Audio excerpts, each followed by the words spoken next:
중도에 대한 이야기를 들어보셨죠? 불교를 접하신 분이나 아니면 접하지 않은 분이든 간에 중도, 그러면 좀 불교를 모르시는 분은 어떤 뭐 중간적인 또는 정치에서 말하는 중도파 뭐 이런 생각을 할 수가 있습니다. 또 불교를 접한 분이라도 용어는 많이 알고 있을 것입니다. 중도적 삶을 살아라. 중도. 하지만 그 근본 이치, 진리를 이해하는 것은 쉽지가 않습니다. 상당히 좀 어려운 부분에 들어갑니다. 어쨌든 오늘은 불교의 중도에 관한 이야기를 해보겠습니다. 이 중도에 관한 진리를 알게 되면 우리는 인생을 살아갈 때 좀 가볍게 삶을 살아갈 수 있습니다.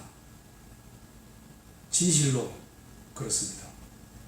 부처님께서 6년 수행 후 깨달은 첫 번째가 이 중도입니다. 물론 중도의 바탕은 연기법이 있죠. 모든 것은 서로 연하여 일어난다. 그러므로 세상 만물은 고정불변한 실체가 없다. 이것이 연기법 아니겠습니까? 그로 인해서 이런 중도라는 이런 진리가 탄생된 것입니다. 부처님께서 이 중도를 깨우치고 나서 같이 수행한 일행들 오비구를 찾아났었죠. 그래서 이 중도를 설명하기 위해서 찾아났었습니다. 너무나 부처님께서 이 중도를 깨우치고 나서 연기와 중도를 깨우치고 나서 너무 기뻐서 어쩔 줄 몰랐답니다. 그만큼 이 중도의 진리가 중요하고 또 우리 삶에 있어서도 정말로 깨우친다면 괴로움 없는 삶을 사는데 많은 도움이 될 것입니다. 일단 초전법륜경에 있는 중도에 관한 경전을 제가 잠깐 보도록 하겠습니다. 비구들이여, 출가자가 따라서는 안 되는 두 가지 극단이 있다. 그것은 저열하고 통속적이고 범속하고 성스럽지 못하고 이익을 주지 못하는 감각적 욕망에 대한 쾌락의 탐닉에 몰두하는 것이며, 괴롭고 성스럽지 못하고 이익을 주지 못하는 자기 학대에 몰두하는 것이다. 비구들이여, 이러한 두 가지 극단을 따르지 않고 열애는 중도를 완전히 깨달았나니, 이 중도는 안목을 만들고 지혜를 만들며 고요함과 최상의 지혜와 바른 깨달음과 열반으로 인도한다. 이렇게 되어 있습니다. 초전법륜경입니다. 부처님께서는 6년 수행 후 첫 번째 깨달은 것이 이 중도의 진리입니다. 이 중도는 중자, 물론 가운데 중자죠. 하지만 이 중자를 잘못 해석하면 중간정도, 우리 정치에서 말하는 중도파 이런 것이 아닙니다. 이 중자는 오히려 발을 정자, 정도로 보는 것이 맞고, 또 정견, 팔정도에 말하는 제일 중요한 정견이죠. 어떤 편협된 생각이 없다. 어떤 고정된 그런 관념, 이런 것을 가지지 않는 것, 정견입니다. 이 중도라는 것은 결국 정도를 말하며 정견을 말한다고 보시면 됩니다. 이것은 연기법을 바탕으로 이루어지는 것입니다. 어떤 사건이 일어나는 것에 대해서 우리 인간은 자지우지 마음대로 어떻게 하기가 힘듭니다. 그러니까 어떤 인연이나 편견에도 치우치지 않고 그대로 실상을 바라보는 것을 말합니다. 법화경에 제법 실상이 있지 않습니까? 모든 것은 이 현상에 존재하는 그대로 이것이 진실이라는 뜻입니다. 그런데 다만 우리 인간이 분별심으로 이렇게 저렇게 이렇게 되었으면 좋겠다, 저렇게 되었으면 좋겠다, 그렇게 하지 않습니까? 그것이 괴로움의 원인이 되는 것입니다. 이런 분별심만 없다면 우리는 괴로움에서 많이 벗어날 수 있게 되는 것입니다. 당연히 어떤 사건들은 일어나야 할 자리에 그대로 일어나게 되는 것입니다. 그것을 받아들이면 되는 것입니다. 그것이 중도적 삶의 태도입니다. 그런데 우리는 어떻습니까? 돈을 많이 벌어야 돼. 또는 반드시 승진을 해야 해. 내 주장과 고집을 펴지 않습니까? 이런 삶을 살 때 우리는 괴로움에서 벗어나기 힘듭니다. 물론 그것이 이루어지면 되겠죠. 하지만 인간이란 아주 적응력이 빠르고 순응하는 동물입니다. 금방 다시 또 다른 욕망이 우리는 휩싸이게 되어 있습니다. 그러니 결코 그런 나의 바람, 욕망을 원하는 대로 되었으면 하는 그런 생각, 그것이 바로 괴로움의 원인이다, 이렇게 아시게 될 것입니다. 무의중도, 세상에는 일어나야 할 일들이 자연스럽게 일어나는 것입니다. 내가 행복해야 할 때는 행복한 일이 일어나는 것입니다. 그렇게 우리는 받아들여야 하는 것입니다. 또 나의 정신적 깨달음을 위해서 불행을 주고 약간의 시련과 고통을 줄 수 있습니다. 이 또한 기꺼이 수용하고 받아들여야 합니다.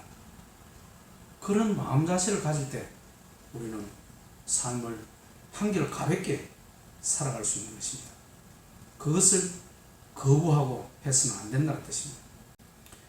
우리는 다만 행복이든 불행이든 성공이든 실패든 그저 유의하며 인생을 마주하고 즐기면 되는 것입니다. 이것을 거부하지 않는다면 우리는 행복한 삶을 가볍게 세상을 살아갈 수 있게 되는 것입니다. 그렇다고 세상에서 일어나는 대로 모든 것을 그냥 어떤 행동을 하지 않고 불교는 그렇게 체념적으로 인생을 사는 것이냐? 그것은 아닙니다. 금강경에 응무소주 이생기심이란 말이 있죠. 머무는 바 없이 집착 없이 최선을 다하는 것입니다. 돈을 벌고 승진을 위해서 노력을 하고 명예를 얻고 권력을 얻기 위해서 열심히 노력을 합니다. 하지만 그 일은 우리 뜻대로 된다는 보장이 없습니다. 어떤 일들이 결과가 일어나겠죠. 하지만 거기에 머무르고 집착해서는 안 된다는 것입니다. 그렇게 될 때, 집착을 할 때 우리는 괴롭게 살 수밖에 없는 것입니다. 그리고 우리가 원하는 것, 그것이 이루어진다 그래서 행복하냐? 아닙니다. 절대 그렇지가 않습니다. 또 다른 욕망이 자라기 때문에 그렇습니다. 우리는 우리에게 일어난 이런 모든 총목불이 내 눈앞에 펼쳐진 이런 모든 것을 이것이 진실인 줄 알고 받아들여야 하는 것입니다. 무슨 일이든 그렇습니다. 성공을 만끽해야 할 때는 성공이 일어날 것입니다. 또 저에게 깨달음을 주기 위해서 약간의 실패를 주고 시련과 고통을 줄 때는 감사하게 오히려 받아들여야 하는 것입니다. 사랑을 해야 할 때는 사랑을 하고 또 이별을 해야 할 때는 이별을 하는 것입니다. 그것이 진리인 것입니다. 그 진리에 순응할 때 우리는 나에게 일어난 모든 것을 유의하듯 인생을 살아갈 수 있는 것입니다. 이런 일이 일어나든 저런 일이 일어나든 전혀 문제될 것이 없는 것입니다. 이런 일이 일어나도 진실이고 저런 일이 일어나도 진실인 것입니다. 그러다가 결국은 우리는 어떻게 되는 것입니까? 우리가 살고 있는 이 세상에서 연극이 끝이 나면 우리는 모든 것을 접어두고 각자 집으로 돌아가야 하지 않습니까? 우리가 사는 이 세상은 꿈이고 환상인 것입니다. 하지만 이 꿈과 환상 속에서도 우리는 원하는 것을 하면 되는 것입니다.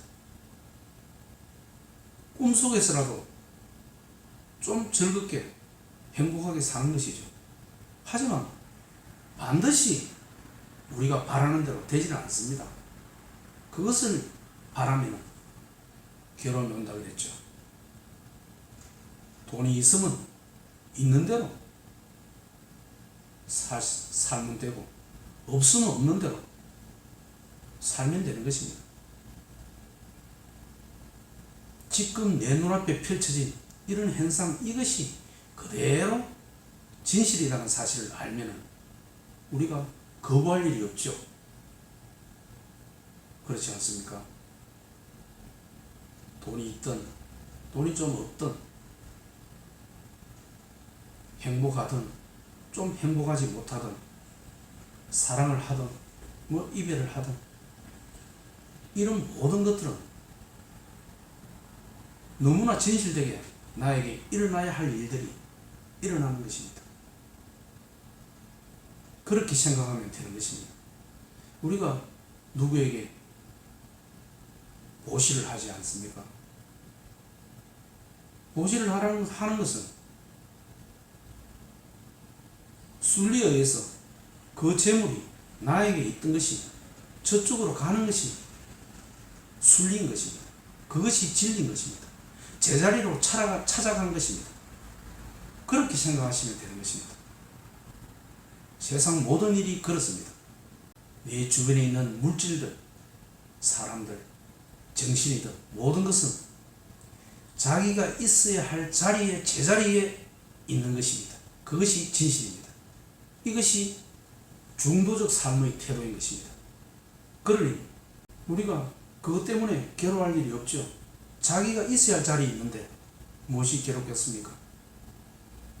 나에게 일어나야 될 일들이 일어나고 저리로 가야 될 일들은 저리로 가고 그것이 진실이라는 뜻입니다. 그것이 제 법이 실상입니다. 이것을 안다면 나에게 돈이 있든 없든 좀 슬픈 일이 있든 시련과 고통이 있든 즐거움이 오든 모든 것을 유의하며 인생을 살아갈 수 있게 되는 것입니다. 이 중도적 견해가 쉽지는 않는 그런 부처님의 진리입니다. 일단 오늘 제 강의를 들으시고 이 중도적 삶의 태도에 대해서 정말로 좀 이해를 하시고 진실로 피부로 느낀다면 우리가 살아가는 삶에 있어서 많은 도움이 되지 않나 개인적으로 그렇게 생각합니다.